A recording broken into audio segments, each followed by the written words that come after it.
शांति ओम शांति ओम शांति। मुरली date अगस्त 31, 2022। प्रातः मुरली बाप दादा मधुबन। मीठे बच्चे, सवेरे सवेरे उठ बाप को प्यार से याद करो तो पत्थर बुद्धि से पारस बुद्धि बन जाएंगे। ಮಧುರ ಮಕ್ಕಳೇ, ಬೆಳಗ್ಗೆ ಬೆಳಗ್ಗೆ ಎದ್ದು ತಂದೆಯನ್ನು ಪ್ರೀತಿಯಿಂದ ನೆನಪು ಮಾಡಿ. ಬೆಳಗ್ಗೆ ಬೆಳಗ್ಗೆ ಎದ್ದು ತಂದೆಯನ್ನು ಪ್ರೀತಿಯಿಂದ ನೆನಪು ಮಾಡಿ. ಆಗ ಕಳ್ಳ ಬುದ್ಧಿಯಾಗಿರುವಂಥವರು ಪಾರಸ ಬುದ್ಧಿಯವರಾಗಿ ಆಗುತ್ತಾರೆ. ಕಳ್ಳ ಬುದ್ಧಿ ಏನಾಗುತ್ತೆ? पारस बुद्धि आगुತ್ತದೆ ಅಂತ ಹೇಳ್ತಿದ್ದಾರೆ बाबा। प्रश्न: 21 जन्मों के लिए मालामाल बनने का साधन क्या है? 21 ಜನ್ಮಗಳಿಗಾಗಿ ಸಂಪದ್ಭರಿತ ಆಗಲು ಸಾಧನ ಏನು ಅಂತ ಕೇಳ್ತಿದ್ದಾರೆ। 21 ಜನ್ಮಗಳಿಗೆ ಸಂಪದ್ಭರಿತರಾಗುವ ಸಾಧನವೇನಾಗಿದೆ? 21 ಜನ್ಮಕ್ಕೆ ನಮ್ಗೆ ಯಾವುದೇ ಕೊರತೆ ಆಗಬಾರ್ದು, ಎಲ್ಲದರಲ್ಲೂ ನಾವು ಸಂಪನ್ನವಾಗಿರಬೇಕು ಅಂತಂದರೆ ಅದಕ್ಕೆ ಸಾಧನ ಏನು ಅಂತ ಕೇಳ್ತಿದ್ದಾರೆ। ಏನು? ಭವಿಷ್ಯದಲ್ಲಿ ನಾವು ಚೆನ್ನಾಗಿರ್ಬೇಕಂದ್ರೆ ಇವಾಗ ಏನು ಮಾಡಬೇಕು ಅಂತ ಕೇಳ್ತೀವಿ। ಏನು ಮಾಡಬೇಕೀಗ?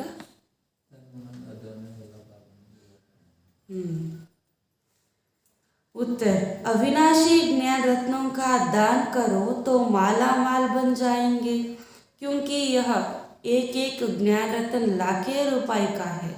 जिनका जो दान करेंगे बाप की याद में रहेंगे, जितना जो दान करेंगे बाप की याद में रहेंगे, उतना उससे खुशी का पारा चढ़ा रहेगा।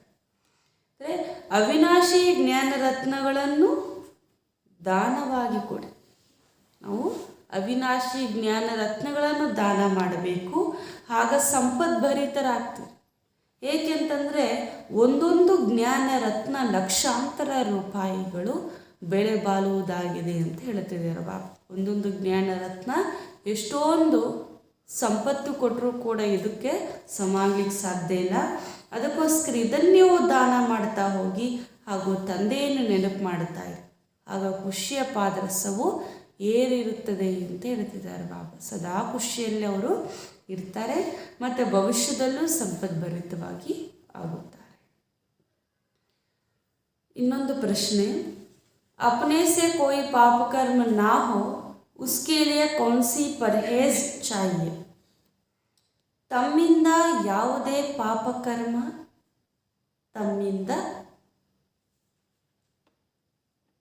ಯಾವುದೇ ಪಾಪಕರ್ಮವಾಗಬಾರದು।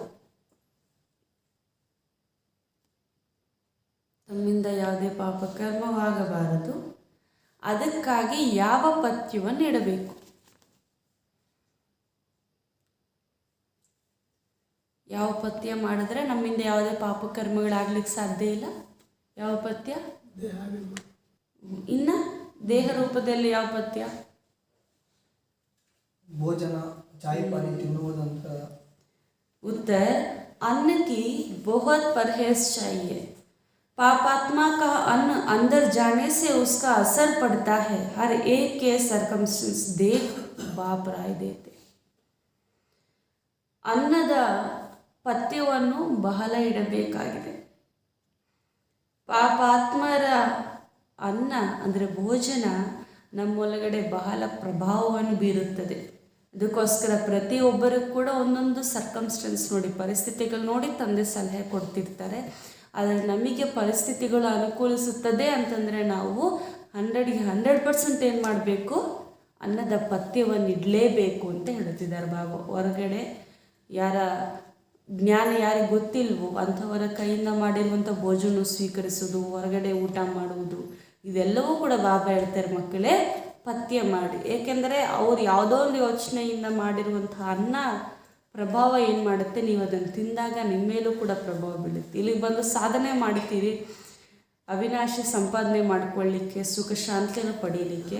ಆದರೆ ಹೊರಗಡೆ ಅಶಾಂತಿಯಿಂದ ಕ್ರೋಧದಿಂದ ತಯಾರು ಮಾಡಿರುವಂಥ ಭೋಜನ ಏನು ಮಾಡಿಬಿಡುತ್ತೆ, ಮತ್ತೆ ನಿಮ್ಮಲ್ಲಿ ಆ ಅಶಾಂತಿಯನ್ನೇ ಉತ್ಪನ್ನ ಮಾಡುತ್ತೆ. ನೀವೆಷ್ಟೇ ಸಾಧನೆ ಮಾಡಿದ್ರೂ ಈ ಅನ್ನದ ಪ್ರಭಾವ ಅದರಲ್ಲಿ ಬೀಳುತ್ತದೆ ಅಂತ ಹೇಳ್ತಿದ್ದಾರೆ ಬಾಬಾ. ಓಂ ಶಾಂತಿ. ಕೌನ್ ಬೇಟೆ ಹೇ, ಕೌನ್ ಆಯಾ ಹೇ. ಬಾಬಾ ಹೇಳ್ತಿದ್ದಾರೆ, ಯಾರು ಕೂತಿದ್ದೀರಿ ಅಂತ ಕೇಳ್ತಿದ್ದಾರೆ ಬಾಬಾ. ಇಲ್ಲಿ ಯಾರು ಕೂತಿರೋದು? ಕೇವಲ ಆತ್ಮ ಮಾತ್ರ ಕೂತಿದ್ಯಾ? ಎರಡು ಸೇರಿದ್ರೆ ಏನು ಹೇಳ್ತಾರೆ? ಕೌನ್ ಆಯಾ ಹೇ. ಮತ್ತೆ ಯಾರು ಬಂದಿದ್ದಾರೆ ನಿಮ್ಮ ಜೊತೆ ಮಿಲನ ಮಾಡಕ್ಕೆ? जीवात्माएं जानती है कि हम सब आत्माएं इस समय पतित है, खास भारत आम सारी दुनिया सब पुकारते हैं है पतित पावन. यह पतित दुनिया है, सभी आत्माएं पतित दुखी सावी हो गई है. तो पतित पावन है बाप, बेहद का बाप, जिसको ज्ञान का सागर, सर्व का सद्गतिदाता कहा जाता है. बच्चे बाप के सामने बैठे हैं. बच्चों को कहाँ से पहचान मिली? ತಂದೆ ಹೇಳ್ತಿದ್ದಾರೆ, ಈಗ ಜೀವಾತ್ಮರು ತಿಳ್ಕೊಂಡಿದ್ದೀರಿ. ನೀವು ಈ ಸಮಯದಲ್ಲಿ ಎಲ್ಲರೂ ಕೂಡ ಪತಿತರಾಗಿಬಿಟ್ಟಿದ್ದೀರಿ. ವಿಶೇಷ ಭಾರತ ಹಾಗೂ ಸಾಧಾರಣವಾಗಿ ಪೂರ್ತಿ ಪ್ರಪಂಚನೇ ಏನಾಗ್ಬಿಟ್ಟಿದೆ, ಪತೀತ ಆಗಿಬಿಟ್ಟಿದೆ. ಅದಕ್ಕೆ ತಾನೇ ಕರೆಯೋದು ಹೇ ಪತಿತ ಪಾವನ ಬನ್ನಿ ಅಂತ. ಈ ಪ್ರಪಂಚವೇ ಈಗ ಪತಿತ ಪ್ರಪಂಚ ಆಗಿಬಿಟ್ಟಿದೆ. ಇಲ್ಲಿರುವಂಥ ಆತ್ಮರು ಪತೀತ ದುಃಖಿಯರಾಗ್ಬಿಟ್ಟಿದ್ದಾರೆ, ಕಪ್ಪುಗಾಗ್ಬಿಟ್ಟಿದ್ದಾರೆ ಅಂತ ಹೇಳ್ತಿದ್ದಾರೆ ಬಾಬಾ. ಆದರೆ ಪತೀತ ಪಾವನರು ಬೇಹದ್ದಿನ ತಂದೆಯಾಗಿದ್ದಾರೆ. ಅವರೇ ಜ್ಞಾನದ ಸಾಗರ, ಅವರೇ ಸರ್ವರ ಸದ್ಗತಿದಾತ ಆಗಿದ್ದಾರೆ. ಅವರೇ ನಿಮ್ಮ ಮಕ್ಕಳ ಎದುರುಗಡೆ ಬಂದು ಕುಳಿತಿದ್ದಾರೆ. ಈಗ ನಿಮ್ಮ ಮಕ್ಕಳಿಗೆ ಅವರ ಗುರುತು ಹೆಂಗೆ ಸಿಕ್ಕಿದೆ ಅಂತ ಕೇಳ್ತಿದ್ದಾರೆ ಬಾಬಾ. ಶಿವಬಾಬರ ಗುರುತು ಹೆಂಗೆ ಸಿಕ್ಕಿದೆ? ಪತೀತ್ ಪಾವನ್ ಬಾಪ ದ್ವಾರ. ಪತೀತ ಪಾವನರಾಗಿರುವ ತಂದೆಯಿಂದನೇ ಅವರ ಪರಿಚಯ ನಮಗೆ ಸಿಕ್ಕಿದೆ. ಅಷ್ಟೇ ಅಲ್ಲ, ಸ್ವಯಂ ಪರಮಾತ್ಮನೇ ತಮ್ಮ ಪರಿಚಯವನ್ನು ಕೊಡಬೇಕಾಗುತ್ತೆ. ಅದಕ್ಕೋಸ್ಕರ ಬಾಬಾ ಹೇಳ್ತಾರೆ, ನಾನೇ ಒಂದು ನಿಮಗೆ ನನ್ನ ಪರಿಚಯವನ್ನು ಕೊಟ್ಟೆ. ಜಬ್ ಸತ್ಯುಗ್ ತಾ ತಬ್ ವಹ ರಾಜಾ ರಾಣಿ ತಥಾ ಪ್ರಜಾ सब पावन थे, सब गोल्डन एज में थे. तुम बच्चों को अब समझ है कि हम जीव की आत्माएं बैठी है. आत्मा शरीर के साथ है तो सुख अथवा दुख भोगना पड़ता है. आत्मा शरीर में नहीं है तो शरीर को कुछ पता नहीं पड़ता. आत्मा एक शरीर से निकल जाए दूसरे शरीर से कनेक्शन जोड़ती है, वह तो चैतन्य हो जाता है. शरीर जड़ है, जड़ भी वृद्धि को पाता है. पहले 5 तत्वों का पुतला बनता है, उसमें ऑर्गन्स आते हैं, तब आत्मा उसमें प्रवेश करती है, फिर चैतन्य बन जाती है. अभी तुम जीव आत्माएं बैठे हो, तुम्हारे सामने बाप बैठे हैं. ಈಗ ನೀವು ಆತ್ಮರು ಶರೀರದ ಜೊತೆಯಲ್ಲೇ ಕುಳಿತಿದ್ದೀರಿ. ಸುಖ ಅಥವಾ ದುಃಖವನ್ನು ಭೋಗಿಸಲೇಬೇಕು ಅಂತ ಬಾಬಾ ಹೇಳ್ತಾರೆ. ಸತ್ಯದಲ್ಲಿ ಯಥಾ ರಾಜ ರಾಣಿ ತಥಾ ಪ್ರಜಾ, ಎಲ್ಲರೂ ಪಾವನರಾಗಿರ್ತಾರೆ, ಎಲ್ಲರೂ ಸುಖವಂತರಾಗಿರ್ತಾರೆ. ಈ ರೀತಿ ಪಾತ್ರವನ್ನು ಮಾಡುವ ಸಮಯದಲ್ಲಿ ಶರೀರದ ಜೊತೆ ಇರುವಂತಹ ದುಃಖನೋ ಅಥವಾ ಸುಖನೋ ಎರಡರಲ್ಲೊಂದು ಅನುಭವಿಸಲೇಬೇಕು. ಆತ್ಮ ಶರೀರವಿಲ್ಲದೆ ಇರಲಿಕ್ಕೆ ಸಾಧ್ಯನೇ ಇಲ್ಲ ಅಂತ ಬಾಬಾ ಹೇಳ್ತಿದ್ದಾರೆ. ಅಂದರೆ ಇದ್ದರೂ ಅದಕ್ಕೆ ಯಾವುದೇ ಅನುಭವ ಆಗುವುದಿಲ್ಲ. ಆತ್ಮ ಒಂದು ಶರೀರದಿಂದ ಬಿಟ್ಟು ಇನ್ನೊಂದು ಶರೀರದ ಜೊತೆಯಲ್ಲಿ ಹೋಗುತ್ತದೆ. ಆತ್ಮದ ಕನೆಕ್ಷನ್ ಯಾವಾಗಲೂ ಕೂಡ ಶರೀರದ ಜೊತೆ ಇದ್ದೇ ಇದೆ ಅಂತ ಬಾಬಾ ಹೇಳ್ತಾರೆ. ಏಕೆಂದರೆ ಶರೀರ ಜಡ, ಆತ್ಮ ಚೈತನ್ಯ, ಎರಡೂ ಸೇರಿದ್ರೆ ಏನಾಗುತ್ತೆ, ಜೀವಾತ್ಮ ಆಗುತ್ತೆ ಅಂತ ಹೇಳ್ತಾರೆ. ಅದಕ್ಕೆ ನೀವು ಜೀವಾತ್ಮರು ತಂದೆ ಎದುರುಗಡೆ ಕುಳಿತಿದ್ದೀರಿ. वह भी सुप्रीम परमात्मा है और एवर प्योर, माना सदा पावन है. अब बाप बच्चों को डायरेक्शन देते हैं, बच्चे तुम्हें भी बाप जैसा पावन बनना है. तुम आत्माएं अमर हो, तुम पहले शांति धाम में थी. तुम जानते हो हम आत्माएं शिव बाबा के पास आई है, जिसने यह साधारण शरीर धारण किया है. सिवाय परमपिता परमात्मा के और कोई हो सकता है? हो नहीं सकता है जो ऐसे बच्चों को वह डायरेक्शन दे. वह तो समझते हैं कि परमात्मा कब आता नहीं, वह नाम रूप से न्यारा है। तुम बच्चे जानते हो फिर हमसे 5000 वर्ष के बाद आकर मिले हैं। पहचाना है कि कैसे बाप हमको पावन बनाते हैं। आत्मा के पतित होने से शरीर भी पतित हुआ, फिर अब पावन बनना है। ತಂದೆ ಹೇಳ್ತೀರಿ, ಈಗ ನೀವೆಲ್ಲರೂ ಕೂಡ ಆ ಪರಂಪಿತ ಪರಮಾತ್ಮ ಸದಾ ಪಾವನರಾಗಿರುವಂಥ ತಂದೆಯನ್ನು ನೆನಪು ಮಾಡ್ತಿದ್ದೀರಿ. ಏಕೆಂದರೆ ಆ ತಂದೆಯ ಮಕ್ಕಳಿಗೆ ಬಂದು ಡೈರೆಕ್ಷನ್ ಕೊಡ್ತಿದ್ದಾರೆ, ಮಕ್ಕಳೇ ನಾನು ಹೆಂಗೆ ಪಾವನಾಗಿದ್ದೀರೋ ನೀವು ಕೂಡ ಪಾವನರಾಗಿ. ನೀವು ಆತ್ಮರೂ ಸಹ ಅಮರರೇ, ನೀವು ಕೂಡ ಮೊಟ್ಟ ಮೊದಲು ಶಾಂತಿಧಾಮದಲ್ಲೇ ಇದ್ರಿ ಅಂತ ಹೇಳ್ತಿದ್ದಾರೆ ಬಾಬಾ. ಈಗ ಪುನಃ ಅದೇ ಶಾಂತಿಧಾಮದಿಂದ ತಂದೆ ಬಂದು ನಮ್ಮ ಹತ್ರ ಮಿಲನ ಮಾಡ್ತಿದ್ದಾರೆ. ಒಂದು ಸಾಧಾರಣ ತನುವಿನಲ್ಲಿ ಬಂದು ತಂದೆ ಪ್ರವೇಶ ಮಾಡಿದ್ದಾರೆ. ಇದು ಪರಂಪಿತ ಪರಮಾತ್ಮ ಬಿಟ್ಟರೆ ಈ ರೀತಿ ಡೈರೆಕ್ಷನ್ ತಿಳಿಸಲು ಸಾಧಾರಣ ಶರೀರದಲ್ಲಿ ಯಾರೊಬ್ಬರೂ ಬರಲಿಕ್ಕೆ ಸಾಧ್ಯ ಇಲ್ಲ ಅಂತ ಹೇಳ್ತಿದ್ದಾರೆ ಬಾಬಾ. ಈಗ ಪರಂಪಿತ ಪರಮಾತ್ಮನ ಬಗ್ಗೆ ನೀವು ತಿಳ್ಕೊಂಡಿದ್ದೀರಿ, ಹೊರಗಿನವ್ರು ಯಾರೂ ಕೂಡ ಗೊತ್ತಿಲ್ಲ. ಅವ್ರು ಅಂದ್ಕೊಳ್ತಾರೆ ಪರಮಾತ್ಮ ಬರುವುದೇ ಇಲ್ಲ, ಅವರು ನಾಮರೂಪಗಳಿಂದ ಭಿನ್ನರಾಗಿದ್ದಾರೆ ಅಂತವರು ತಿಳ್ಕೊಳ್ತಾರೆ. ಆದರೆ ನೀವು ತಿಳ್ಕೊಂಡಿದ್ದೀರಿ ತಂದೆ ನಮ್ಮ ಜೊತೆ 5000 ವರ್ಷದ ಹಿಂದಿನ ತರಹ ಪುನಃ ಈಗ ಬಂದು ಮಿಲನ ಮಾಡಿದ್ದಾರೆ ಅಂತ ಗುರುತು ಸಿಕ್ಕಿದೆಯಲ್ವ ನಿಮಗೆ ತಂದೆ ಗುರುತು. ಅದಕ್ಕೆ ತಂದೆ ಹೆಂಗೆ ಪಾವನರಿದ್ದಾರೋ ನಾವು ಕೂಡ ಪಾವನರಾಗಬೇಕು. ಆತ್ಮ ಪಾವನವಾಗಿದ್ದಾಗ ಶರೀರವೂ ಪಾವನ, ಆತ್ಮ ಪತೀತವಾಗಿದೆ, ಅದಕ್ಕೋಸ್ಕರ ಇವಾಗ ಶರೀರವು ಹೆಂಗಾಗ್ಬಿಟ್ಟಿದೆ, ಪತೀತ ಆಗಿಬಿಟ್ಟಿದೆ. हम आत्माएं मूल वतन में पावन थी, ऐसे ऐसे अपने से बातें करना है. ನಾವು ನಮ್ಮ ಜೊತೆ ಮಾತನಾಡಬೇಕು. ನಾವು ಮೂಲ ವತನದಲ್ಲಿದ್ದಾಗ ಎಷ್ಟು ಪಾವನವಾಗಿದ್ವಿ, ಮತ್ತು ಆದಿಯಲ್ಲಿ ಬಂದಾಗಲೂ ಎಷ್ಟು ಚೆನ್ನಾಗಿದ್ವಿ, ಮತ್ತು ಹೆಂಗೆ ಪತೀತ ಆಗಿಬಿಟ್ವಿ, ಮತ್ತು ತಂದೆ ಬಂದು ಎಷ್ಟು ಶ್ರೇಷ್ಠನಾಗಿ ನಾವು ಮಾಡ್ತಿದ್ದಾರೆ. ಈ ಎಲ್ಲ ವಿಚಾರ ನಮ್ಮಲ್ಲಿ ನಾವು ಮಾಡ್ಕೊಳ್ತಾ ಇರಬೇಕು ಅಂತ ಹೇಳ್ತಿದ್ದಾರೆ ಬಾಬಾ. तो विचार सागर मंथन करना है. अभी तुम आत्माओं को पहचान मिली है. हम आत्माएं निर्वाण धाम में थी, फिर सतयुग में आते हैं, सुख का पाठ बजाते हैं. अभी तुम ऑलराउंडर हो, इसलिए पहले पहले तुमको ज्ञान मिला है. जानते हो शिव बाबा प्रजापिता ब्रह्मा द्वारा ब्राह्मणों की रचना रचते हैं. बाबा कहते हैं तुम जीवात्माओं को रुद्र वर्ण से ब्राह्मण वर्ण में लाया है. शूद्र वर्ण से ब्राह्मण वर्ण में लाया है.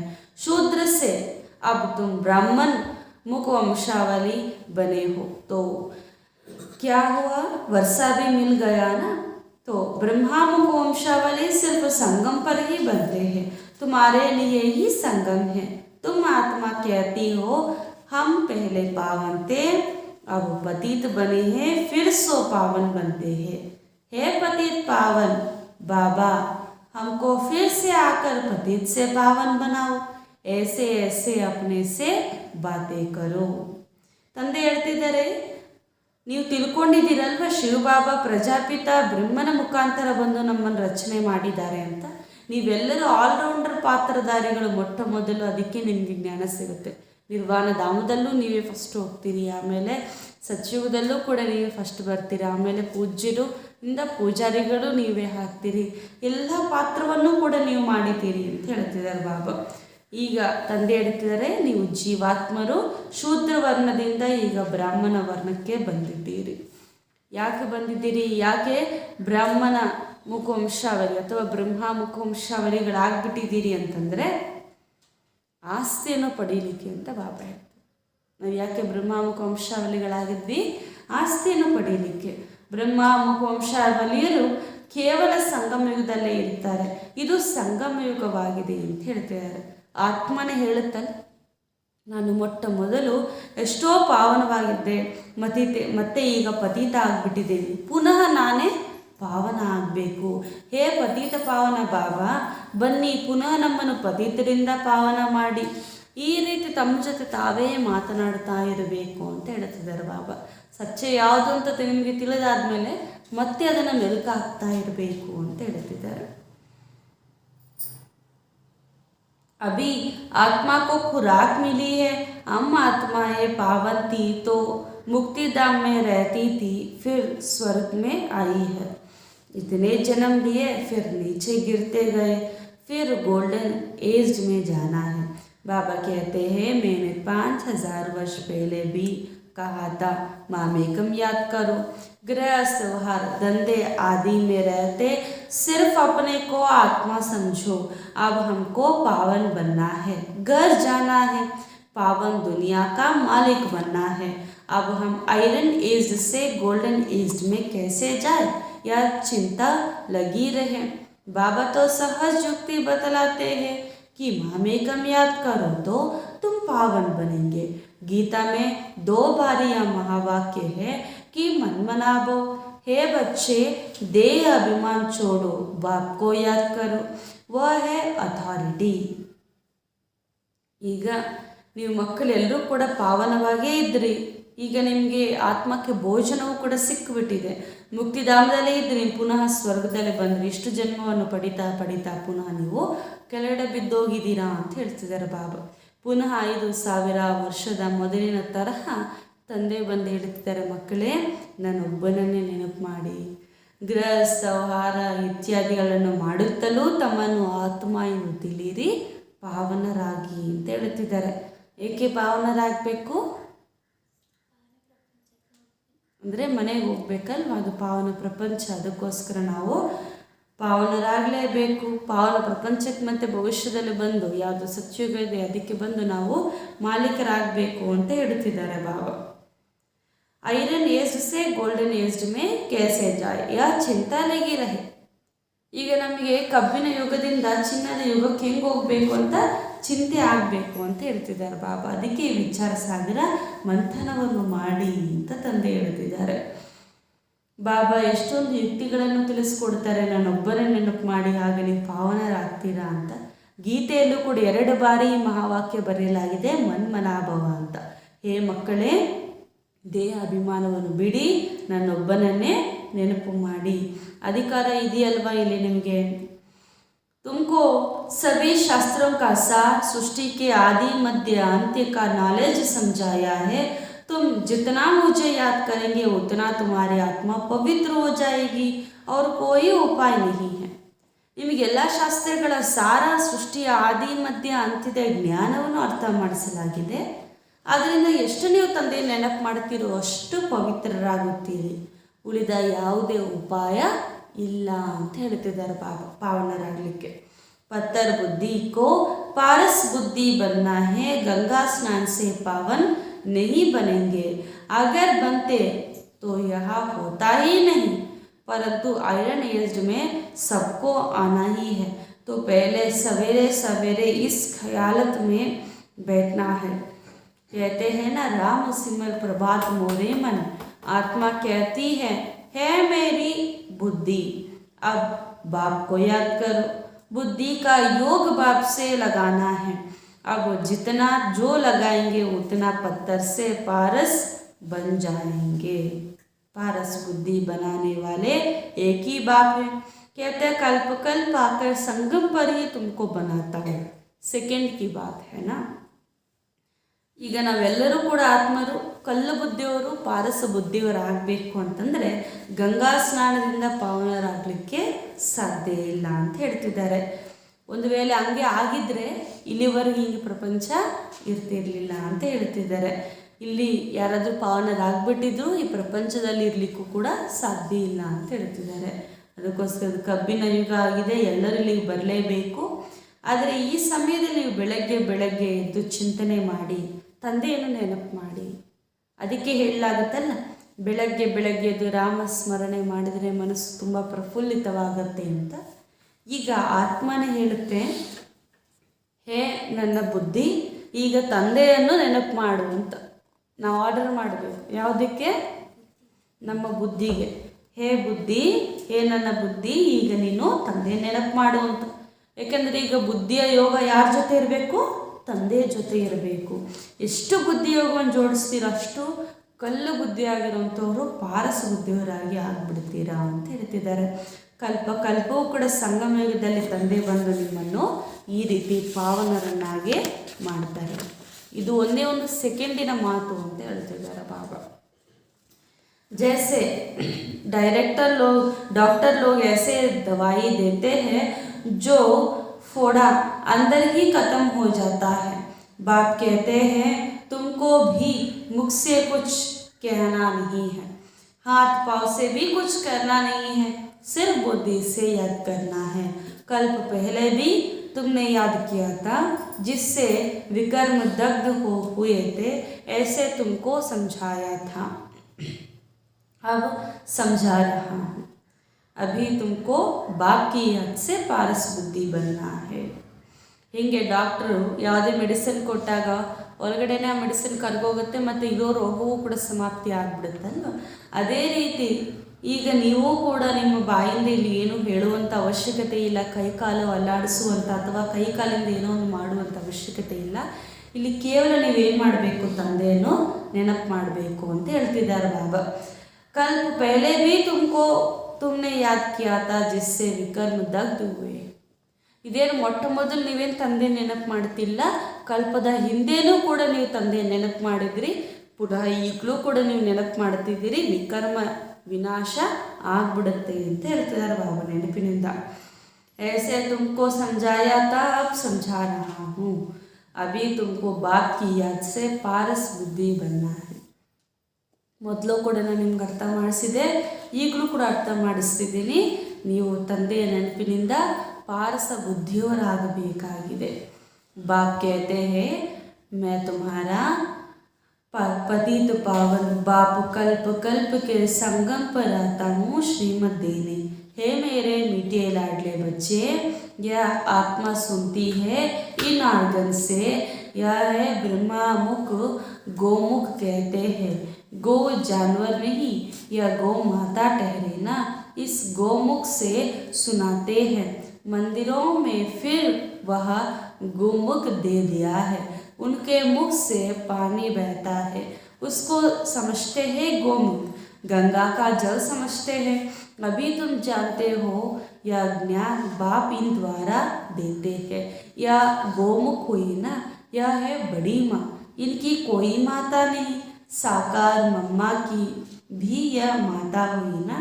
तुम सब माताएं गो हो. तुम्हारे मुख से यह ज्ञान वर्षा होती है. बाकी पानी की नदियाँ तो सब जगह होती है, वह गंगा पतित पावनी हो नहीं सकती है. गंगा पर भी मंदिर है जहाँ देवता की मूर्ति है. इन देवताओं में तो ज्ञान है नहीं. ज्ञान तुमको मिलता है जिससे तुम देवता बनते हो. देवताओं को ज्ञानी नहीं कहेंगे. विष्णु को अलंकार देते हैं, वास्तव में तुम ब्राह्मणों के अलंकार है. तुम बच्चों को यह स्वदर्शन चक्र फिराना है, इसमें हिंसा की कोई बात नहीं है. ನೋಡಿ ತಂದೆ ಹೇಳ್ತಿದ್ದಾರೆ, ಹೇ ನನ್ನ ಮುದ್ದು ಮಕ್ಕಳೇ, ಈಗ ನೀವು ಆತ್ಮರು ಕೇಳ್ತಿದ್ದೀರಿ ಇಂದ್ರಿಯಗಳ ಮುಖಾಂತರ. ಈಗ ಬ್ರಹ್ಮನ ಮುಖ ಗೋಮುಖ ಎಂದು ಕೂಡ ಪ್ರಸಿದ್ಧವಾಗಿದೆ. ಒಳಗಡೆ ಯಾವುದೇ ಮಂದಿರಕ್ಕೆ ಹೋದರೂ ಕೂಡ ಮೂರ್ತಿಯ ಹಿಂದೆನೇ ಏನು ಮಾಡಿರ್ತಾರೆ, ಒಂದು ಗೋ ಥರ ಮುಖವನ್ನು ತೋರಿಸಿ ಆ ಬಾಯಿಯಿಂದ ಸದಾ ಜಲವನ್ನು ಬರ್ತಾ ಇದ್ದಂಗೆ, ಅಭಿಷೇಕ ಮಾಡಿರೋ ಜಲ ಎಲ್ಲ ಬರ್ತಾ ಇದ್ದಂಗೆ ತೋರಿಸ್ತಾರೆ. ಅದನ್ನು ಗೋಮುಖ ಎಂದು ಹೇಳ್ತಾರೆ.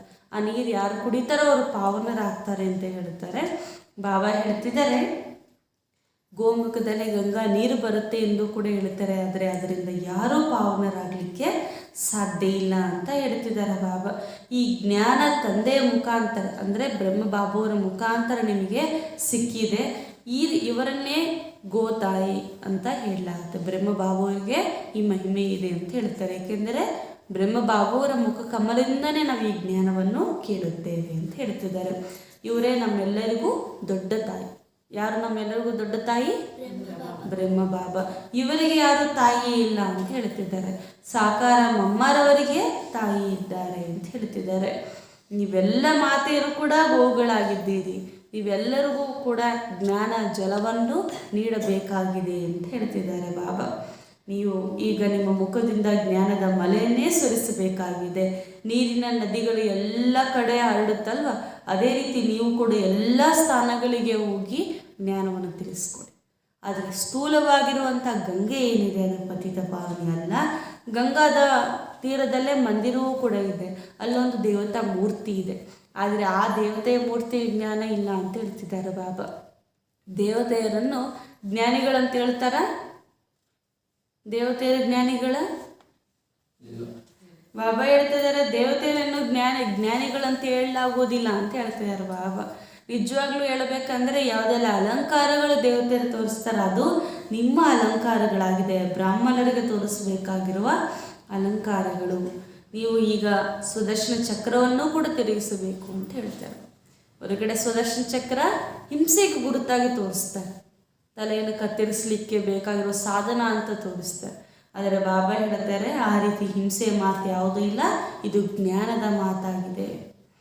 ಜ್ಞಾನ ಕಾ ಶಂಕಾ ಬಜಾನಾ ಹೈ ಅವ್ರ ಚಕ್ರ ಕೋ ಯಾದ್ ಕರ್ನಾ ಹೈ. ಜ್ಞಾನದ ಶಂಕೆಯನ್ನು ಓದುತ್ತಾ ನೀವು ಚಕ್ರವನ್ನು ತಿರುಗಿಸ್ತಾ ಇರಬೇಕು. ನಿನ್ನೆ ಕೂಡ ಬಾಬಾ ಇದನ್ನು ಹೇಳ್ತಾರಲ್ಲ, ಸ್ವದರ್ಶನ ಚಕ್ರವನ್ನು ತಿರುಗಿಸಿ ಅಂತ. ಇವತ್ತು ಬಾಬಾ ಅದನ್ನೇ ಹೇಳ್ತಿದ್ದಾರೆ. ಯಹ ಹೈ ಸ್ವದರ್ಶನ ಚಕ್ರ, ಉನ್ಹೋನೆ ಫಿರ್ ಚಕ್ರ ರಖ ದಿಯಾ ಹೈ.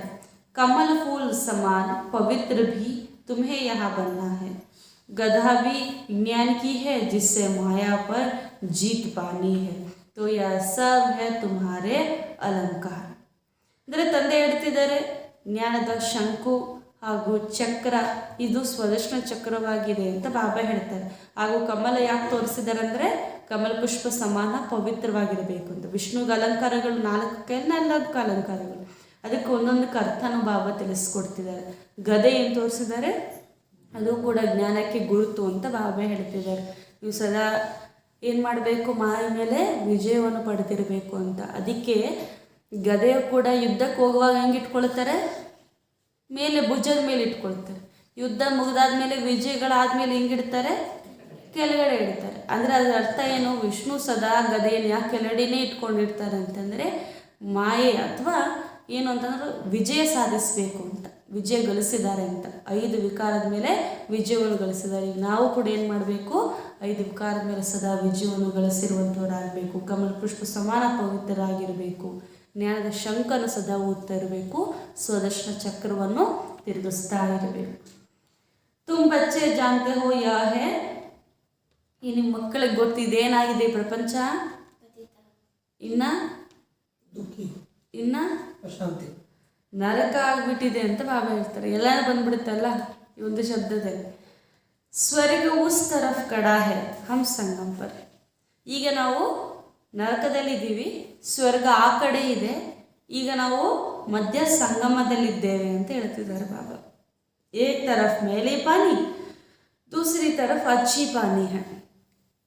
ಒಂದು ಕಡೆ ಮಲಿನವಾಗಿರುವಂಥ ನೀರು ಹರಿತಿದೆ, ಇನ್ನೊಂದು ಕಡೆ ಸ್ವಚ್ಛವಾಗಿರುವಂಥ ನೀರು ಹರಿತಿದೆ. ಉಸ್ಕಾ ಸಂಗಮ ಹೋತಾ ಹೇ ಜೋ ಜಾಕರ್ ದೇತೆ ಹೋ. ಬಾಬಾ ಹೇಳ್ತಾರೆ, ಈ ಥರ ಸಂಗಮ ನಾವು ನೋಡ್ತೀವಲ್ವ, ಸಮುದ್ರ ನೀರು ಸೇರಿದಾಗ ಕೂಡ ಹಿಂಗೆ ಒಂದೇ ಥರ ಹೋಗ್ತಿರುತ್ತೆ, ಅಥವಾ 2 ನೀರು ಮಿಕ್ಸ್ ಆದಾಗಲೂ ಕೂಡ ಅದು ಸಪ್ರೇಟಾಗಿ ಹೋಗ್ತಾ ಇರುತ್ತೆ. ಅದನ್ನು ಕೂಡ ನಾವು ಸಂಗಮವನ್ನು ಕೂಡ ನೋಡ್ತಿರ್ತೀವಿ ಹೊರಗಡೆ. ಇದೇ ರೀತಿ ಬಾಬಾ ಹೇಳ್ತಾರೆ, ಇಲ್ಲೂ ಕೂಡ ಜ್ಞಾನ ಸಾಗರ ಪರಂಪಿತ ಪರಮಾತ್ಮ ಹಾಗೂ ನೀವೇನಾಗಿದ್ದೀರಿ, ಅವರು ತುಮ್ ಮೇಲಿ ನದಿಯ. ಇವಾಗ ಹೆಂಗಾಗ್ಬಿಟ್ಟಿದ್ದೀರಿ, ಈಗ ನೀವು ಮಲಿನ ನದಿಗಳಾಗ್ಬಿಟ್ಟಿದ್ದೀರಿ ಅಂತ ಬಾಬಾ ಹೇಳ್ತಾರೆ. ಈಗ ನಮ್ಮ ಸಂಗಮ ಆಗಿದೆ. ಬಾಪ್ ಬೇಟ್ ಆಪ್ ಸಮಾನ ಪವಿತ್ರ ಬನಾತೆ. ಮಲಿನವಾಗಿರುವಂಥ ನೀರಾಗಿರುವಂಥ ನಾವು ಪುನಃ ತಂದೆ ಜೊತೆ ಮಿಲನ ಮಾಡಿದ್ಮೇಲೆ ಹೆಂಗಾಗ್ತೀವಿ, ಪಾವನ ಪವಿತ್ರ ತಂದೆ ಸಮಾನರಾಗ್ತೀವಿ. बाप को याद करो और स्वदर्शन चक्र फिराओ. इसमें कृपा आदि की कोई बात नहीं है. टीचर को कभी कहेंगे क्या कि मास्टर जी कृपा करो तो हम मुझ पढ़ पाएंगे. टीचर कहेंगे पढ़ो. बाप तो कहते हैं मैं तो सबको एक जैसा पढ़ाता हूँ. तुम कहते हो पतित पावन आओ, आकर तुमको हमको पावन बनाओ. तुम इस ड्रामा के एक्टर हो और ड्रामा के आदि मध्य अंत्य क्रिएटर डायरेक्टर का पता नहीं है. तुम तो पत्थर बुद्धि हो. तो अभी तुम बच्चों को बाप पारस बुद्धि बना रहे हैं. बाप कहते हैं सवेरे सिर्फ आधा पौना घंटा बैठे और विचार सागर मंथन करो. पॉइंट्स तो तुमको बहुत सुनाते हैं. ನೋಡಿ ತಂದೆ ಹೇಳ್ತಿದ್ದಾರೆ, ಈಗ ನೀವು ತಂದೆ ಹತ್ರ ಬಂದಿದ್ದೀರಿ, ಅವರನ್ನು ನೆನಪು ಮಾಡಿ ಸುದರ್ಶನ ಚಕ್ರವನ್ನು ತಿರುಗಿಸಿ, ಇದರಲ್ಲಿ ಕೃಪೆಯ ತೋರಿಸೋ ಯಾವುದೇ ಮಾತಿಲ್ಲ ಅಂತ. ಇವತ್ತಾದರೂ ಟೀಚರ್ ಹತ್ರ ಹೋಗಿ, ಹೇ ಮಾಸ್ಟ್ರೇ ಸ್ವಲ್ಪ ನಮ್ಮ ಮೇಲೆ ಕೃಪೆಯನ್ನು ತೋರಿಸಿ ನಾವು ಒಳ್ಳೆ ಪದವಿ ಪಡ್ಕೊಳ್ತೀವಿ ಅಂತ ಯಾವ್ದಾದ್ರು ಕೇಳಿದ್ರ? ಇಲ್ಲ ತಾನೆ. ಅವಾಗ ಕೇಳಿದ್ರೆ ಏನು ಹೇಳುತ್ತೆ? ನೀನು ಚೆನ್ನಾಗಿ ಓದಪ್ಪ, ನಾನು ಒಳ್ಳೆ ಮಾರ್ಕ್ಸ್ ಕೊಡ್ತೀನಿ ಅಂತ ಹೇಳುತ್ತೆ. ಇಲ್ಲೂ ಕೂಡ ಅಷ್ಟೇ ಬಾಬಾ ಹೇಳ್ತಾನೆ, ಎಲ್ಲರಿಗೂ ಕೂಡ ಒಂದೇ ರೀತಿಯಾಗಿ ಓದಿಸ್ತೇನೆ, ಸೃಷ್ಟಿ ಆದಿ ಮಧ್ಯ ಅಂತ್ಯದ ಜ್ಞಾನವನ್ನು ಕೂಡ ನಾನು ಎಲ್ಲರಿಗೂ ಒಂದೇ ರೀತಿ ತಿಳಿಸ್ಕೊಡ್ತೇನೆ ಅಂತ ಹೇಳ್ತಿದ್ದಾರೆ ಬಾಬಾ. ಬಾಕಿ ನೀವು ಎಷ್ಟು ನೆನಪು ಮಾಡ್ತೀರೋ ಅಷ್ಟು ಪಾವನರಾಗ್ತೀರಾ. ಇಲ್ಲಿರುವಂಥ ಡ್ರಾಮಾದ ಆ್ಯಕ್ಟರ್ಸ್ ಬಗ್ಗೆ, ಡ್ರಾಮಾದ ರಹಸ್ಯದ ಬಗ್ಗೆ, ಡೈರೆಕ್ಟರ್ ಬಗ್ಗೆ, ಕ್ರಿಯೇಟರ್ ಬಗ್ಗೆ ಯಾರಿಗೂ ಕೂಡ ಗೊತ್ತಿಲ್ಲ.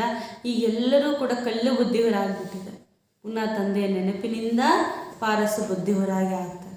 ಅದಕ್ಕೋಸ್ಕರ ತಂದೆ ಹೇಳ್ತಾರೆ, ಮಕ್ಕಳೇ ಬೆಳಗ್ಗೆ ಎದ್ದು ಅರ್ಧ ಗಂಟೆ ಆದರೂ ಅಥವಾ ಮುಕ್ಕಾಲು ಗಂಟೆ ಆದರೂ ಕೂಡ ವಿಚಾರ ಸಾಗರ ಮಂಥನವನ್ನು ಮಾಡಿ. ನಿಮಗೆ ತಂದೆ ಪಾಯಿಂಟ್ಸ್ ಕೊಟ್ಟಿದ್ದಾರಲ್ವ, ಆ ವಿಷಯಗಳು ಕೊಟ್ಟಿದ್ದಾರೆ, ಆ ವಿಷಯಗಳ ಬಗ್ಗೆನೂ ತಂದೆ ಎಷ್ಟೊಂದು ತಿಳಿಸ್ಕೊಟ್ಟಿದ್ದಾರೆ. ಅದಕ್ಕೋಸ್ಕರ ನೀವು ಒಂದು ವಿಷಯ ತಗೊಂಡೋದ್ರ ಬಗ್ಗೆ ಚಿಂತನೆ ಮಾಡಿ. ಅವ್ರ ಕೂಡ ಹೊರಗಡೆ ಏನು ಮಾಡ್ತಾರೆ, 18 ಅಧ್ಯಾಯಗಳು ಕೂತ್ಕೊಂಡು ಮಾಡಿದ್ದಾರಲ್ವ, ಅದೆಲ್ಲವೂ ಕೂಡ ಭಕ್ತಿ ಮಾರ್ಗ, ಡ್ರಾಮಾದ ಅನುಸಾರ ಶಾಸ್ತ್ರ ಇತ್ಯಾದಿಗಳು ಮಾಡಿದ್ದಾರೆ.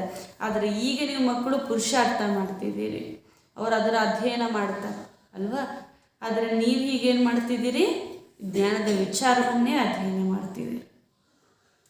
ಅಮೃತ್ ವೇಲೆ ಊಟ अपने साथ बातें करनी है, अब हमको बाप को याद कर पावन बनना है. ಅಮೃತ ವೇಳೆಯಲ್ಲಿ ಎದ್ದು ತಂದೆ ಜೊತೆ ಮಾತನಾಡಬೇಕು, ತಂದೆ ನೆನಪು ಮಾಡಿ ಪಾವನರಾಗಬೇಕು, ಮಾಲೆಯಲ್ಲಿ ಮುತ್ತುಗಳಾಗಬೇಕು. बाबा की याद से पवित्र बनेंगे, जितना पवित्र बनेंगे और बनाते जाएंगे उतना खुशी का पारा चढ़ेगा. ನೀವು ಎಷ್ಟು ಪಾವನರಾಗ್ತೀರೋ ಮತ್ತೆಲ್ಲರನ್ನು ಎಷ್ಟು ಪಾವನರನ್ನಾಗಿ ಮಾಡ್ತೀರೋ ಅಷ್ಟು ನಿಮ್ಮಲ್ಲಿ ಖುಷಿಯ ಪಾದರಸವು ಏರುತ್ತದೆ ಅಂತ ಹೇಳ್ತಿದ್ದಾರೆ ಬಾಬಾ. ಅವಿನಾಶಿ ಜ್ಞಾನರತ್ನಗಳ ದಾನವನ್ನು ಇತರ ಕೊಡ್ತಾ ಹೋಗಬೇಕಾಗಿದೆ. ಸಾಹುಕಾರ ಲೋग दान पुण्य करते हैं ना, तुम हो अविनाशी ज्ञान रत्नों के दानी, एक एक रतन लाके की वैल्यू है. तुम जितना पवित्र बनते हो 21 जन्म के लिए माला माल हो जाते हो. तुम जब पारस बुद्धि थे तो सुख शांति संपत्ति सब थी, अभी पत्थर बुद्धि होने से सब खत्म हो गया है. अब बाप कहते हैं अपने को आत्मा निश्चय कर सवेरे सवेरे उठने का अभ्यास करो. समय अच्छा है, अंधकारी रात में मनुष्य घोर पाप करते हैं और तुम पावन बनना है. तुम 100% निर्विकारी थे, अभी आत्मा में खाद पड़ी है वह निकलेगी. योग भट्टी से, योग अग्नि से इस ज्ञान और योग की समझानी का विनाश नहीं होता. थोड़ा सुनने से भी प्रजा में आ जाएंगे. ತಂದೆ ಹೇಳ್ತಿದ್ದಾರೆ, ಈಗ ನಿಮಗೆ ಪವಿತ್ರರಾಗ್ತಿದ್ದೀರಿ ಹಾಗೂ ಪವಿತ್ರನಾಗಿ ಮಾಡ್ತಿದ್ದೀರಿ, ಎಷ್ಟು ಖುಷಿಯ ಪಾದರಸ ಏರಬೇಕು. ಸಾಹುಕಾರರು ಏನು ಮಾಡ್ತಾರೆ, ಸದಾ ದಾನ ಪುಣ್ಯಗಳು ಮಾಡ್ತಿರ್ತಾರೆ. ಇವಾಗ ನಾವು ಯಾರು ಜ್ಞಾನವಂತರಾಗ್ಬಿಟ್ಟಿದ್ದೀವಿ ಅಂದರೆ ಸಾಹುಕಾರ ಆಗಿಬಿಟ್ಟಿದ್ದೀವಿ ಅಲ್ವ. ಅದಕ್ಕೋಸ್ಕರ ನಾವೇನು ಮಾಡಬೇಕು, ಜ್ಞಾನದ ದಾನವನ್ನು ಮಾಡ್ತಾ ಇರಬೇಕು. ಇದು ಅವಿನಾಶಿ ಜ್ಞಾನ ರತ್ನಗಳು ಅಂತ ಹೇಳ್ತಾರೆ ಬಾಬಾ. ಒಂದೊಂದು ರತ್ನಗಳು ಲಕ್ಷಾಂತರ ರೂಪಾಯಿಗಳು ಬೆಲೆ ಬಾಳುವುದಾಗಿದೆ. ಈಗ ನೀವು ಪವಿತ್ರರಾಗಬೇಕು, 21 ಜನ್ಮಗಳಿಗೆ ಸಂಪದ್ಭರಿತರಾಗಬೇಕು. ಪಾರಸ ಬುದ್ಧಿಯವರು ಸದಾ ಸುಖ ಶಾಂತಿ ಸಂಪತ್ತಿನಿಂದ ತುಂಬಿರ್ತಾರೆ. ಕಲ್ಲು ಬುದ್ಧಿಯವರು ಈಗ ಸಮಾಪ್ತಿಯಾಗಬೇಕು. ತಂದೆ ಹೇಳ್ತಿದ್ದಾರೆ, ತಮ್ಮನ್ನ ಆತ್ಮ ಎಂದು ನಿಶ್ಚಯ ಮಾಡಿಕೊಳ್ಳಿ, ಬೆಳಗ್ಗೆ ಬೆಳಗ್ಗೆ ಎದ್ದೇಳುವ ಅಭ್ಯಾಸವನ್ನು ಮಾಡಿ. ಆ ಸಮಯ ತುಂಬ ಚೆನ್ನಾಗಿದೆ ಅಂತ ಬಾಬಾ ಹೇಳ್ತಾರೆ. ಘೋರ ಅಂಧಕಾರದಲ್ಲಿ ಮನುಷ್ಯರು ಪಾಪ ಮಾಡ್ತಾರೆ. ಈಗ ನಿಮಗೆ ಪಾವನರಾಗುವಂಥ ಯುಕ್ತಿಯನ್ನು ತಂದೆ ತಿಳಿಸ್ಕೊಟ್ಟಿದ್ದಾರೆ. 100% ನಿರ್ವಿಕಾರಿಗಳಾಗಿ ತಾವೇ ಇದ್ರಿ. ಈಗ ಪುನಃ ಯಾವುದೆಲ್ಲ ಆತ್ಮದಲ್ಲಿ ಮಲಿನವಿದೆಯೋ ಅದನ್ನು ತೊಲಗಿಸಿಕೊಳ್ಳಲು ಯೋಗ ಭಟ್ಟಿ ಅಥವಾ ಯೋಗ ಅಗ್ನಿಯಲ್ಲಿರಿ. ಜ್ಞಾನ ಹಾಗೂ ಯೋಗದ ತಿಳುವಳಿಕೆಯಿಂದ ನಿಮ್ಮ ಈ ಎಲ್ಲ ವಿಕರ್ಮ ವಿನಾಶವಾಗಿ ಬಿಡುತ್ತದೆ ಅಂತ ಬಾಬಾ ಹೇಳುತ್ತಾರೆ. ಈ ಜ್ಞಾನ ಸ್ವಲ್ಪ ಕೇಳಿದ್ರು ಈ ಜ್ಞಾನ ಯಾಕೆ ಅವಿನಾಶಿ ಅಂತ ತಂದೆ ಹೇಳ್ತೀರಾ ಅಂತಂದರೆ, ಸ್ವಲ್ಪ ಕೇಳಿದ್ರು ಕೂಡ ಭವಿಷ್ಯದಲ್ಲಿ ಯಾವುದೊಂದು ಪ್ರಾರಬ್ಧ ಅನ್ನೋದು ಸಿಗುತ್ತೆ, ಪ್ರಜಾಪದವಿ ಆದರೂ ಕೂಡ ಸಿಗುತ್ತದೆ ಅಂತ ಹೇಳ್ತಿದ್ದಾರೆ ಬಾಬಾ. ಅದಕ್ಕೋಸ್ಕರ ನೀವು ಮಕ್ಕಳೇನು ಮಾಡಬೇಕು, ಆದಷ್ಟು ಜ್ಞಾನ ಕೇಳಬೇಕು, ಹೇಳಬೇಕು. बाप तो कहते हैं बच्चे पूरा वर्षा लो, कल्प पहले मुहाफिक वही राजा वही प्रजा, आदि बनेंगे। अज्ञान काल में भी दान पुण्य करते हैं तो राजाई घर में जाकर जन्म लेते हैं। कोई कर्मों अनुसार गरीब के घर में जाते हैं। बाप बैठ कर्म अकर्म विकर्म का गति समझाते हैं। सतयुग में कर्म अकर्म होता है क्योंकि माया ही नहीं है। यह है रावण राज्य, वह है राम राज्य। ಈಗ ನೀವು ಮಕ್ಕಳು ತಂದೆಯಿಂದ ಪೂರ್ತಿಯಾಗಿ ಆಸ್ತಿಯನ್ನು ತೆಗೆದುಕೊಳ್ಳಿ, ಕಲ್ಪದ ಮೊದಲಿನ ತರಹ ತೆಗೆದುಕೊಳ್ಳಿರಿ ಅಂತ ಹೇಳ್ತಾರೆ. ಯಾರು ರಾಜರಾಗಿದ್ರೋ ಅವರೇ ರಾಜರಾಗ್ತಾರೆ, ಯಾರ ಪ್ರಜೆಗಳಾಗಿದ್ರೋ ಅವರೇ ಪ್ರಜೆಗಳಾಗಿರ್ತಾರೆ. ಅಜ್ಞಾನ ಕಾಲದಲ್ಲೂ ಕೂಡ ದಾನ ಪುಣ್ಯಗಳು ಮಾಡಿದ್ರೆ ರಾಜ್ಯದ ಮನೆಗೆಳತನದಲ್ಲಿ ಮತ್ತೆ ಜನ್ಮವನ್ನು ಪಡೀತಾರೆ. ಮತ್ತು ಕರ್ಮದ ಲೆಕ್ಕಾಚಾರದ ಅನುಸಾರ ಅವರು ಬಡವರಾಗಿ ಹುಟ್ಟೋದು ರಾಜರಾಗಿ ಹುಟ್ಟೋದು ಇದ್ದೇ ಇರುತ್ತಲ್ಲ. ಅದೇ ರೀತಿ ಈಗ ನೀವು ಶ್ರೇಷ್ಠವಾಗಿರುವಂಥ ಕರ್ಮವನ್ನು ಮಾಡಿ ತಂದೆಯಿಂದ ಆಸ್ತಿಯನ್ನು ಪಡಿಬೇಕಾಗಿದೆ. ತಂದೆ ಬಂದು ಕರ್ಮ ವಿಕರ್ಮ ಅಕರ್ಮದ ಗತಿಯನ್ನು ತಿಳಿಸ್ಕೊಟ್ಟಿದ್ದಾರೆ. ಸತ್ಯುಗದಲ್ಲಿ ಪ್ರತಿಯೊಂದು ಕರ್ಮವೂ ಕೂಡ ಹೆಂಗಿರುತ್ತೆ, ಸತ್ಯುಗದಲ್ಲಿ ಹೆಂಗಿರುತ್ತೆ ಕರ್ಮ ಅಕರ್ಮವಾಗಿರುತ್ತದೆ. ಯಾಕೆ ಅಂತಂದರೆ ಅಲ್ಲಿ ಮಾಯನೇ ಇರಲ್ಲ, ಅಂದರೆ ವಿಕಾರನೇ ಇರಲ್ಲ ಅಂತ ಹೇಳ್ತಿದ್ದಾರೆ ಬಾಬಾ. ಇದು ರಾವಣ ರಾಜ್ಯವಾಗಿದೆ, ಅದು ರಾಮರಾಜ್ಯವಾಗಿದೆ. ರಾವಣ ರಾಜ್ಯ ವಿನಾಶ ಆಗುತ್ತದೆ, ಸತ್ಯುಗ ಸ್ಥಾಪನೆ ಆಗುತ್ತದೆ. ತಂದೆ ಎಷ್ಟು ಚೆನ್ನಾಗಿ ಅರ್ಥ ಮಾಡಿಸ್ತಾರಲ್ಲ. कन्याओं को अच्छी तरह से समझाना चाहिए। बंधन मुक्त है, कन्या की कमाई माता पिता नहीं खाते हैं। माँ बाप कन्या को पूछते हैं।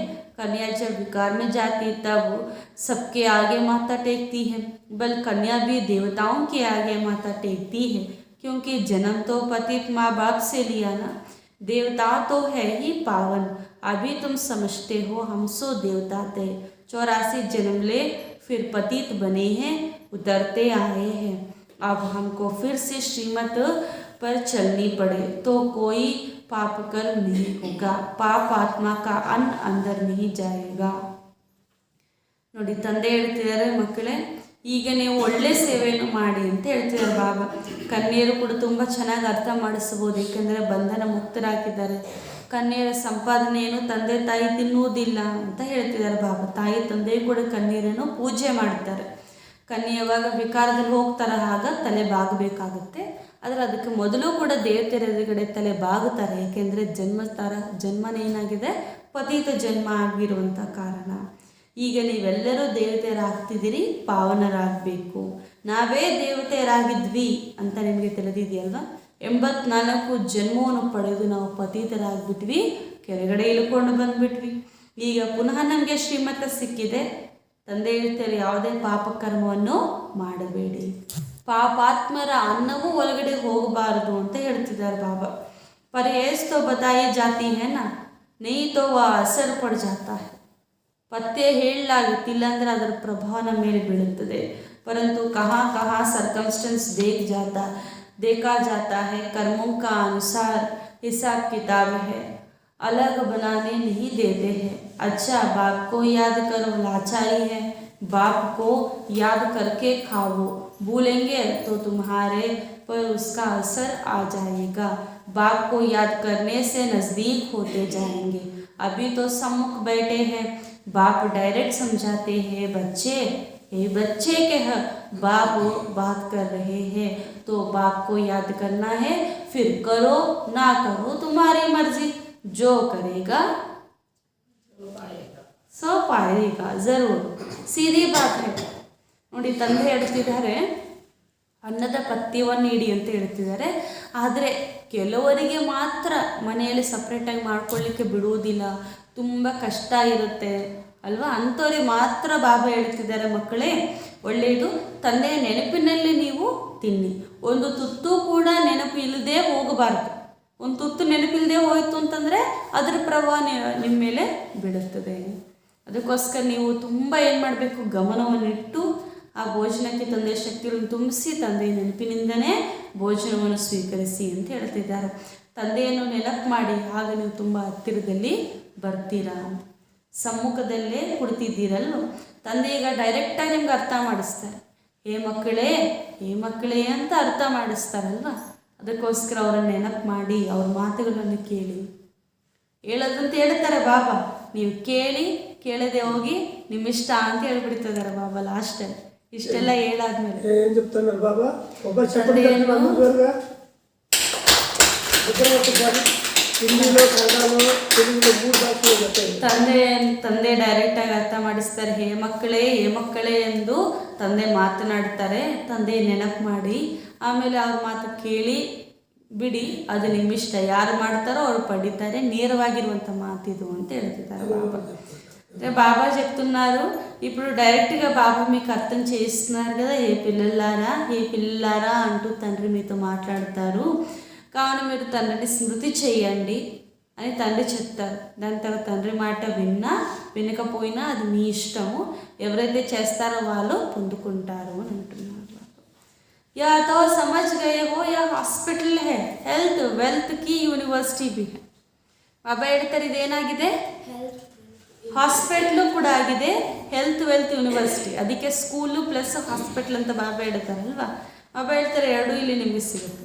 इसमें सिर्फ 3 पैर पृथ्वी का चाहिए बस.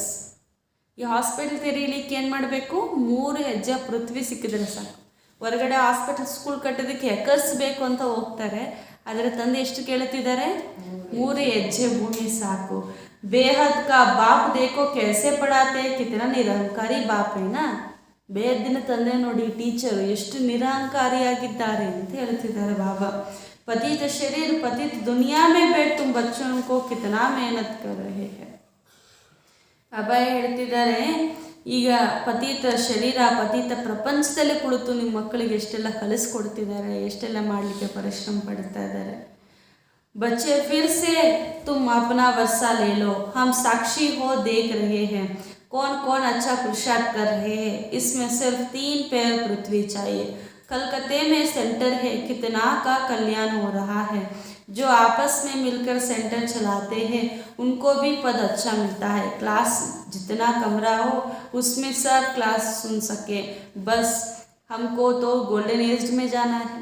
ಬಾಬಾ ಹೇಳ್ತಾರೆ, ಕಲ್ಕತ್ತೆಯಲ್ಲೂ ಕೂಡ ಸೆಂಟರ್ ಇದೆ, ಎಷ್ಟು ಚೆನ್ನಾಗಿದೆಯಲ್ವ, ನಡೆಸುವಂಥವ್ರ ಕಲ್ಯಾಣ ಕೂಡ ಆಗಿಬಿಡುತ್ತೆ. ಎಷ್ಟು ಜನ ಸ್ಟೂಡೆಂಟ್ಸ್ ಇರ್ತಾರೋ ಒಂದು ಕ್ಲಾಸಲ್ಲಿ ಅಷ್ಟು ಜನ ಆದರೂ ಹಿಡಿಬೇಕು, ಅಷ್ಟಾದರೂ ಸೇವಾ ಕೇಂದ್ರ ದೊಡ್ಡದಾಗಿರಬೇಕು ಅಂತ ಹೇಳ್ತಿದ್ದಾರೆ ಬಾಬಾ.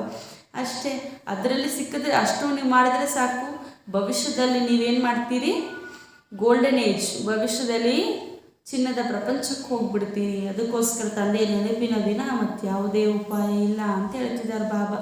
ಹೇ ಮಕ್ಕಳೇ, ನಿಮ್ಮ ಕಲ್ಯಾಣ ಮಾಡ್ಕೊಳ್ಳಿ, ಇತರ ಕಲ್ಯಾಣ ಕೂಡ ಮಾಡಿ, ಹಾಸ್ಪಿಟಲ್ ತೆರೀತಾ ಹೋಗಿ, ಇಲ್ಲಿ ನಿಮ್ಗೆ ಅನೇಕರ ಆಶೀರ್ವಾದ ಸಿಗುತ್ತೆ ಅಂತ ಹೇಳ್ತಿದ್ದಾರೆ ಬಾಬಾ. सेंटर ತೆಗೆದ್ರೆ ಅನೇಕರ ಆಶೀರ್ವಾದ ಸಿಗುತ್ತೆ. मनुष्य कॉलेज खोलते हैं और औरों के लिए खुद तो नहीं पढ़ते हैं, तो उनको दूसरे जन्म में अच्छा विद्या मिल जाता है. बाप कहते चाहे गरीब हो चाहे साहूकार हो, 3 पैर पृथ्वी का प्रबंध हो, जिसमें ज्ञान योग सिखलावे, पत्थर से पारस बनावे. ತಂದೆ ಹೇಳ್ತಿದ್ದಾರೆ, ಮಕ್ಕಳೇ ಹೊರಗಡೆ ಯಾರಾದರೂ ಕಾಲೇಜ್ ಕಟ್ಟಿಸಿದ್ದಾರೆ ಅಂತಂದರೆ ಅವರೇನು ಓದ್ತಾರೆ ಕಾಲೇಜಲ್ಲಿ? ಇಲ್ಲ. ಅದಕ್ಕೆ ಇನ್ನೊಂದು ಜನ್ಮದಲ್ಲಿ ಅವ್ರು ಏನು ಮಾಡ್ತಾರೆ, ವಿದ್ಯಾವಂತರಾಗ್ತಾರೆ. ಆದರೆ ಬಾಬಾ ಹೇಳ್ತಾರೆ, ಇಲ್ಲಿ ನೀವೇ ಕಟ್ಟಿಸಿ ನೀವೇ ಓದ್ತೀರಲ್ವ, ಮತ್ತು ಇಲ್ಲಿ ಬಡವರಾಗಿದ್ರು ಸಾಹುಕಾರಾಗಿದ್ರು 3 ಹೆಜ್ಜೆ ಭೂಮಿ ಅಂತೂ ಕೊಡ್ಬೋದಲ್ವಾ ಅಂತ ಹೇಳ್ತಿದ್ದಾರೆ ಬಾಬಾ. ಜ್ಞಾನ ಯೋಗವನ್ನು ಕಲಿಸ್ಕೊಡ್ಲಿಕ್ಕೆ ಕಲ್ಲುಗಳಿಂದ ಪಾರಸ ಬುದ್ಧಿಯವರನ್ನಾಗಿ ಮಾಡಲಿಕ್ಕೆ ಸಾಧನ ಆಗುತ್ತೆ. कहते हैं बहन भाई बनाते हैं, विष का वर्षा छुड़ाते हैं, फिर दुनिया कैसे चलेगी. या तो तुम बच्चे जानते हो कि वहाँ यह दुनिया कोई भोग बल की नहीं है, यह है योग बल से बच्चा पैदा होते हैं. अब तुम उस नए विश्व के मालिक बनते हो. ಪ್ರಪಂಚದವ್ರು ಏನು ಹೇಳ್ತಾರೆ, ಇಲ್ಲೆಲ್ಲರನ್ನು ಕೂಡ ಅಕ್ಕಂದಿರೋ ನಂದಿರಾಗಿ ಮಾಡಿಬಿಡ್ತಾರೆ, ವಿಶ್ವವನ್ನೇ ಬೆಳೆಸಿಬಿಡ್ತಾರೆ, ಹಿಂಗಾದ್ರೆ ಪ್ರಪಂಚ ಹಿಂಗೆ ನಡೆಯುತ್ತೆ ಅಂತ ಕೇಳುತ್ತೆ. ಆದರೆ ತಂದೆ ಹೇಳ್ತಿದ್ದೇನು ಭೋಗ ಬಲದಿಂದ ಹುಟ್ಟೋರು ಅಂತಲ್ಲ, ಸತ್ಯುಗದಲ್ಲಿ ಎಲ್ಲರೂ ಕೂಡ ಯೋಗ ಬಲದಿಂದ ಹುಟ್ಟುತ್ತಾರೆ. ಅದಕ್ಕೋಸ್ಕರ ಅಂತ ಹೊಸ ಪ್ರಪಂಚದ ಮಾಲೀಕರಾಗಿ ನೀವೇ ಆಗಬೇಕು, ಅದಕ್ಕೆ ಪುರುಷಾರ್ಥವನ್ನು ಮಾಡಿ ಅಂತ ಹೇಳ್ತಿದ್ದಾರೆ. ಅಚ್ಚಾ, ಬಾಬಾ ನಮಸ್ತೆನ ನಿಂತ್ಕೊಂಡಿಲ್ಲ. मीठे मीठे सिकलदे बच्चों के प्रति माता पिता बाप दादा का याद प्यार और गुड मॉर्निंग. रूहानी बाप के रूहानी बच्चों को नमस्ते. हम रूहानी बच्चों की रूहानी माता पिता बाप दादा को याद प्यार और गुड मॉर्निंग और नमस्ते नमस्ते नमस्ते.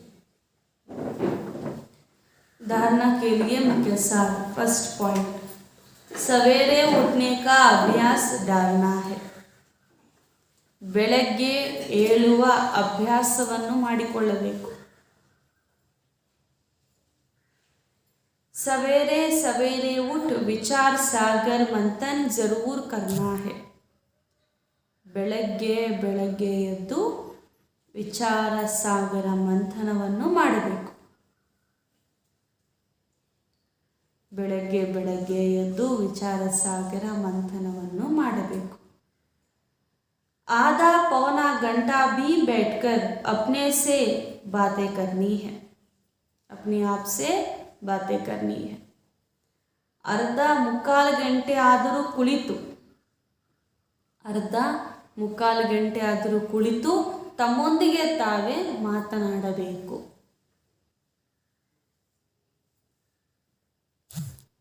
बुद्धि को ज्ञान से भरपूर करना है. ಬುದ್ಧಿಯನ್ನು ಜ್ಞಾನದಿಂದ ಭರ್ಪೂರ್ ಮಾಡಿಕೊಳ್ಳಬೇಕು, ತುಂಬಿಸಿಕೊಳ್ಳಬೇಕು ಅಂತ ಹೇಳ್ತಿದ್ದಾರೆ. सेकेंड पॉइंट, बहुतों की आशीर्वाद लेने के लिए 3 पैर पृथ्वी पर कॉलेज व हॉस्पिटल खोलना है. ಅನೇಕರ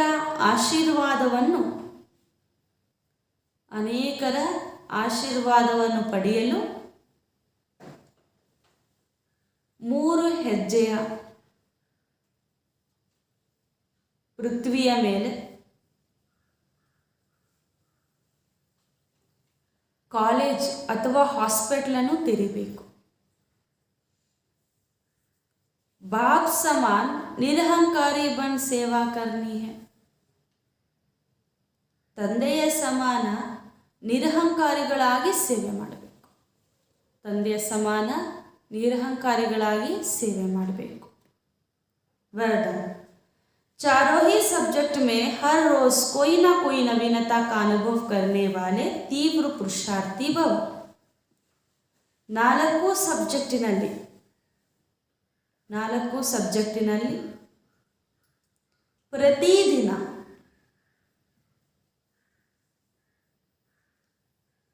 ಯಾವುದೋ ಒಂದು ನವೀನತೆಯ ಅನುಭವ ಮಾಡುವಂತಹ 4 ಸಬ್ಜೆಕ್ಟಿನಲ್ಲಿ ಪ್ರತಿದಿನ ಯಾವುದೋ ಒಂದು ನವೀನತೆಯ ಅನುಭವ ಮಾಡುವ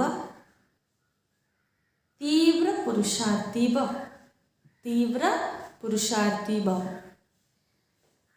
ज्ञान में नवीनता का अर्थ है समझदार बनकर चलना, अर्थात जो अपने में कमी है उसे खत्म कर देना. योग के प्रयोग में नवीनता अर्थात उसकी परसेंटेज को बढ़ाना. ऐसे ही चारों सब्जेक्ट में स्व की प्रगति में नवीनता, विधि से नवीनता, प्रयोग में नवीनता, सेवा में नवीनता, औरों में सहयोगी बनने व परसेंटेज बढ़ाने में नवीनता का अनुभव करना, माना तीव्र पुरुषार्थी बनना. इसमें ही समीपता का अनुभव करेंगे. ಬಾಬಾ ಹೇಳ್ತಿದ್ದಾರೆ, 4 ಸಬ್ಜೆಕ್ಟಿನಲ್ಲಿ ಪ್ರತಿದಿನವೂ ಕೂಡ ಯಾವುದೋ ಒಂದು ನವೀನತೆ ಅನುಭವ ಮಾಡಬೇಕು ಅಂತ. ಅದು ಜ್ಞಾನ, ಯೋಗ, ಧಾರಣೆ, ಸೇವೆ. ಬಾಬಾ ಹೇಳ್ತಾರೆ ಈ ರೀತಿ ಅನುಭವ ಮಾಡೋದ್ರಲ್ಲಿ ಹೇಳ್ತಾರೆ, ಮೊಟ್ಟ ಮೊದಲು ಜ್ಞಾನದಲ್ಲಿ ನವೀನತೆ ಎಂದರೆ ತಿಳುವಳಿಕೆ ಉಳ್ಳವರಾಗಿ ನಡೆಯುವುದು.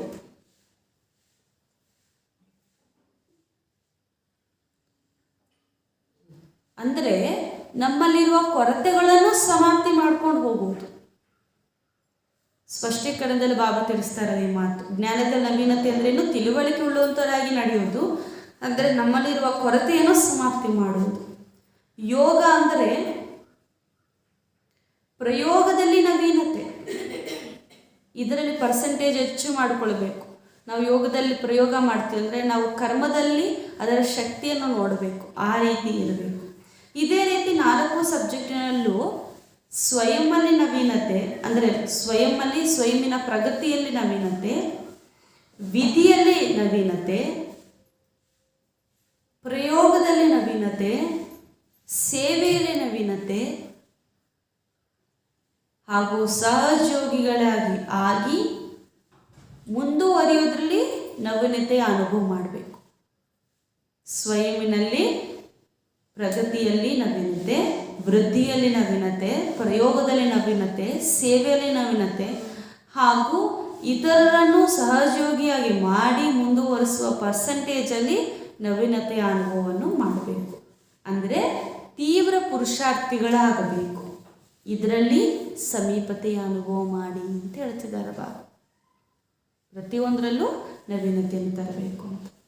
ಸ್ಲೋಗನ್: प्योरिटी की अथॉरिटी ही सबसे बड़ी पर्सनालिटी है. ಪವಿತ್ರತೆಯ ಶಕ್ತಿಯೇ ಎಲ್ಲದಕ್ಕಿಂತ ದೊಡ್ಡ ವ್ಯಕ್ತಿತ್ವವಾಗಿದೆ. ಪವಿತ್ರತೆಯ ಅಥಾರಿಟಿಯೇ ಎಲ್ಲದಕ್ಕಿಂತ ದೊಡ್ಡ ಪರ್ಸನಾಲಿಟಿ. ಅಂದರೆ ಪವಿತ್ರತೆಯ ಶಕ್ತಿಯೇ ಎಲ್ಲದಕ್ಕಿಂತ ದೊಡ್ಡ ವ್ಯಕ್ತಿತ್ವವಾಗಿದೆ ಅಂತ ಹೇಳ್ತೀವಿ. ಓಂ ಶಾಂತಿ. ಇದು ಬಾಬಾ ವಿಶೇಷವಾಗಿ ನಮಗೆ ಬೆಳಗ್ಗೆ ಎದ್ದು ತಂದೆ ನೆನಪು ಮಾಡಿ ಕಳ್ಳು ಬುದ್ಧಿಯವರಿಂದ ಪಾರಸ ಬುದ್ಧಿಯವರಾಗಿ ಅಂತ ತಂದೆ ನಮಗೆ ಶಿಕ್ಷಣೆಯನ್ನು ಕೊಟ್ಟಿದ್ದಾರೆ. ಅದಕ್ಕಾಗಿ ಯುಕ್ತಿಯು ಕೂಡ ಬಾಬಾ ಹೇಳ್ತಿದ್ರು, ಒಂದೇ ಒಂದು ಯುಕ್ತಿ ಮತ್ತು ಯಾವುದೇ ಉಪಾಯ ಇಲ್ಲ, ನಾನೊಬ್ಬನನ್ನು ನೆನಪು ಮಾಡಿ ಹಾಗೂ ಇತರರಿಗೂ ಕೂಡ ನೆನಪನ್ನು ತರಿಸಿ ಇದರಿಂದ ನಿಮಗೆ ಖುಷಿಯ ಪಾದರಸ ಏರುತ್ತದೆ. ಈ ರೀತಿ ಸೇವೆಯನ್ನು ಮಾಡಿ ಅಂತ ಬಾಬಾ ಬಾಬಾ ಹೇಳ್ತಾರೆ, ಓಂ ಶಾಂತಿ. ಬುದ್ಧಿ